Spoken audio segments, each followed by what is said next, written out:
প্রিয়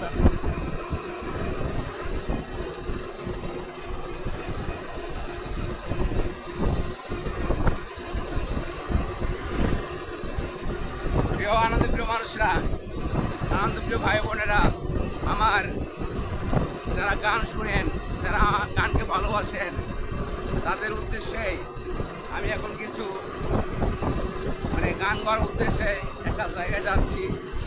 সেখানে গিয়ে কিছু গান পরিবেশন করব এবং সবাইকে আনন্দ দেওয়ার চেষ্টা করব। সবাই যারা যারা আমার গান দেখবেন, শুনবেন, সবাই চ্যানেলটাকে সাবস্ক্রাইব করবেন, তাহলে আমি খুশি হব এবং আপনাদেরকে আমি আনন্দ দেওয়ার চেষ্টা করব। আমার জন্য আপনারা সবাই দোয়া করবেন, আমি যেন আপনাদের মাঝে এই হাসি খুশি মন নিয়ে আপনাদেরকে একটু গান শোনাতে পারি, আপনাদের আনন্দ দিতে পারি।